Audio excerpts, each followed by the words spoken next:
Welcome back with Office Administration. We're going to continue with looking at shortlisting and training. So let's go into how can a position in an organization become vacant? How come they become a need for a person, a new recruit in an organization? A position may become vacant for several reasons, such as creation of a new position because of growth of diversification in the company. So let's say the company expand or the company grow. Once the company expand and grow, that means they need more workers within the organization.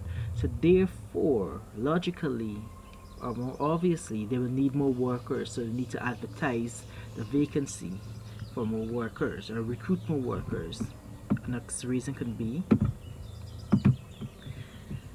the employee currently in the position has been promoted or transferred. So let me give you an example. Let's say a teacher at your school have applied for a position and they got the position. Let's say they applied to be a headmaster or a HM at the next school and they got that position. They will have to be removed from that school to go to take up the position in the new school that they have been given that promotion at. So within your school now there will be someone missing there, so it become a vacant position there. Same applies to a business. Somebody might be promoted or transferred within a business and the position that they were once in has now become vacant.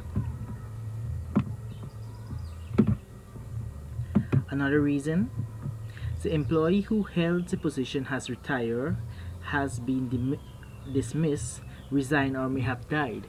So next reason why a position within a company become vacant is either the person has retired from the position, they have been dismissed or discharged, they resign, it's time for them to retire, or they have died. So those are some reason why a position may become vacant in an organization. So let's look at the factors to consider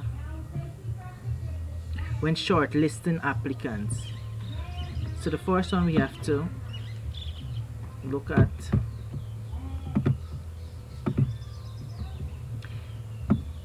meeting deadlines for submission of applicants. So we need to ensure when we're shortlisting application, we have to shortlist, check to see if those who meet the deadline. We can't want to shortlist someone who haven't met the deadline or sending the application very late, because that doesn't send a good impression or leave a good impression about the person who's applying for the position. In some instances you may consider them, but more when you're looking for a deadline, they have to be set and have to be observed in most instances.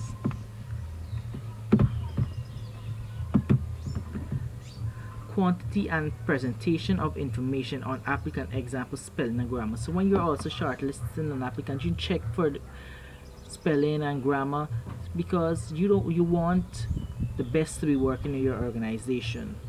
So you need to select the best application. You need to check for their age,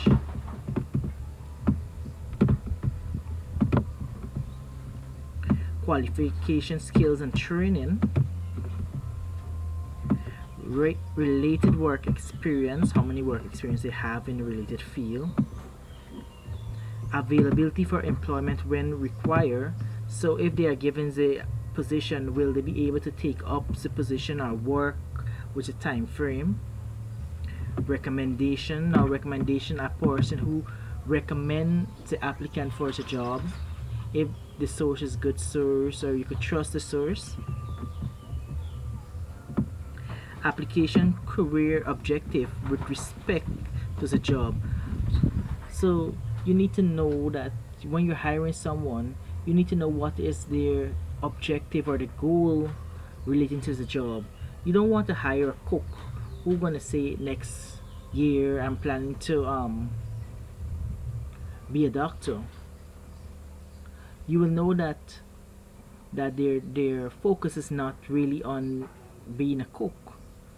You need to hire someone who have the drive and the passion for whatever job they are applying for.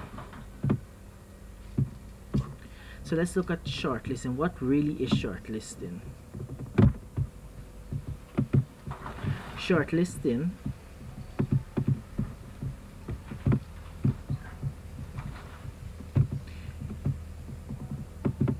Shortlisting is a process of deciding which applicant should be followed up with an interview who fulfills the basic criteria. So shortlisting is basically deciding which applicant fulfill the criteria, and those person we're going to follow up. That's basically what shortlisting is. So let's look about training. So we're going to talk lightly about training before we move on to our next topic. So training can be on the job or off the job, depending on the complexity of the work involved. Let's look at, so there are two types of training: on the job training and off the job training. Let's look at off the job training. Off the job training may be involved in a recruit being sent away to an external training agency or consultant for a week, a month, or even longer in order to learn a specific skill. So off the job training, you are hired for the job, but they are sending you to a place where you can gain experience about the job. And on the job training now is the total opposite of off the job training. On the job training usually occur when the job does not require a specific skill but rather a range of different skills. This kind of training, a clerk will be given training on the job. For example, of on the job training, you are working and you are learning as you are working on the job, on hand experience. I hope that you guys are studying. Please do some research on your own and make sure that you are checking up on your other subject as well. I'll see you in the next lesson.